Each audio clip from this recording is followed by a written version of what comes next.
Well, we are back. Guys, have you seen this? We got a little, that has to be homage to the Gromage, right? From Claire 33. That's got to be, or Expedition 33. That's got to be, right? But anyway, guys, PoE 1 back with a new league, with a new expansion, with new endgame, with new pinnacle bosses, with insane amounts of stuff. And keep in mind, I know it's been a really long time since they had a league, but remember, they moved their entire team over to putting out PoE 2. This is why I tell you guys in every single video, GGG always gets the benefit of the doubt, right? Now, if they would have released this expansion and it was boss powers like Diablo does, we'd be having a different conversation, right? This league, guys, our boss powers are going to be this. And next league is going to be the same exact system, but we're going to do this with no new content, right? These guys cooked.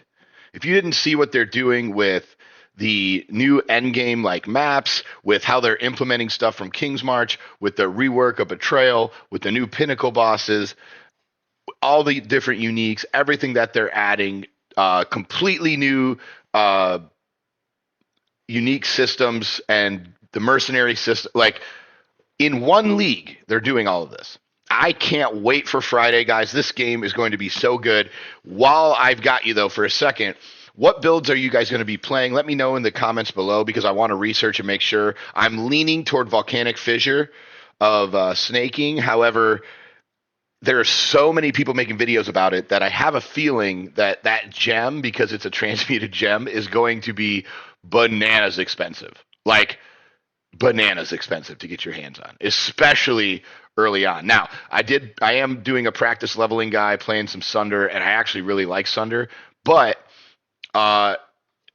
they have done an absolutely phenomenal job. So what other builds are you guys planning on playing? I know I've watched Ghazi, some of the builds he's been going through. I know Palestron kind of did a couple videos. I know PoE guy has a great starter build that looks like it'll be good once again. Looks like it's a lot of fun, the Siege Ballista build. I've never actually played that build, but it does look really fun. I've always wanted to. That being said, I think I'm still going towards the snaking, right? That looks like the build I want to play. Now, the biggest thing that I want to talk about, though, guys, is they not only announced this, but they announced that every 4 months they're going to be doing a new league of this, and every 4 months they're going to be doing a new league of PoE 2. So basically how it's going to work is you're going to have one league for 8 to 10 weeks, another league for 8 to 10 weeks, another league for 8 to 10 weeks, another league, so they're calling their shots. Okay, they came out, and what most people I haven't seen a whole lot of content about this yet, and a lot of other content creators haven't figured this out yet, but this is what I want you guys to understand what they're doing. They're telling the rest of the industry, right, like Last Epoch, like Diablo 4, hey guys, this is when we're going to release our shit. Release your shit if you want a shot on off months, because we are the goats, we are the big swinging hammers, and this is how it's going to work, right? And they basically came out and said it. And I actually think that that was one of the most high-class moves you could do as a gaming studio. Because remember, guys, back in the day, I don't know if you guys are World of Warcraft players, but from back in the day in World of Warcraft, whenever there was a new MMO coming out, Blizzard would put out content at the same time. They would release, they had like 4 or 5 pieces of content. Like they could do a quick patch, a quick mini raid, a quick new dungeon system, a quick new season. There were so many things that they had at their disposal because they were so massive that if another MMO tried to release, like I remember when SWTOR released, I remember when the cartoony Goblin one came out, Wind or whatever, I forget what the name of it was, but like there all these different MMOs that were going to be the WoW killer.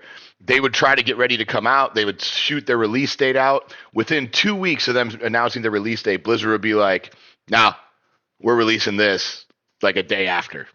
And they would just hammer time them, right? Like they wouldn't even let them off. Like they had their boot on their throat, wouldn't let them up. Now, since then, Blizzard has obviously become the one with the boot on their throat because GGG is the king. GGG is the GOAT of ARPGs. It is not a debate. It is settled 1,000%. As a matter of fact, PoE 1 is the best ARPG ever. It beats Diablo 2. Okay, we're not going to talk about Diablo 4. We're not going to talk about Diablo 3. The only game that can compete with this on the list of GOAT is D2, and this game's better than D2. Period. It's not a debate.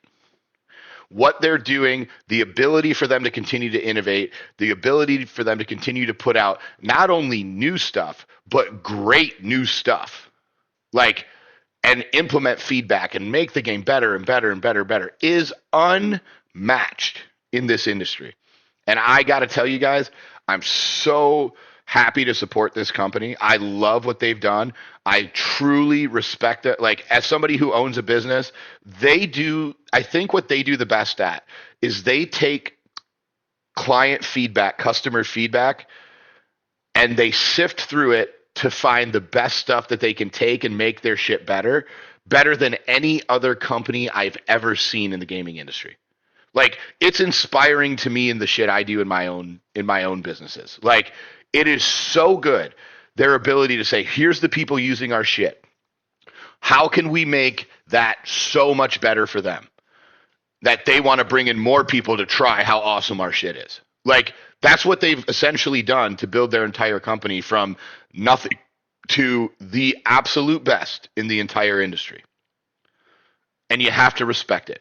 And that's why I'm saying they could put out crap, but they're going to try. They could fail, but they're going to try. And I know that if they do fail, they're going to implement and implement and implement and implement and implement and implement to get it right, get it fixed, and make it better.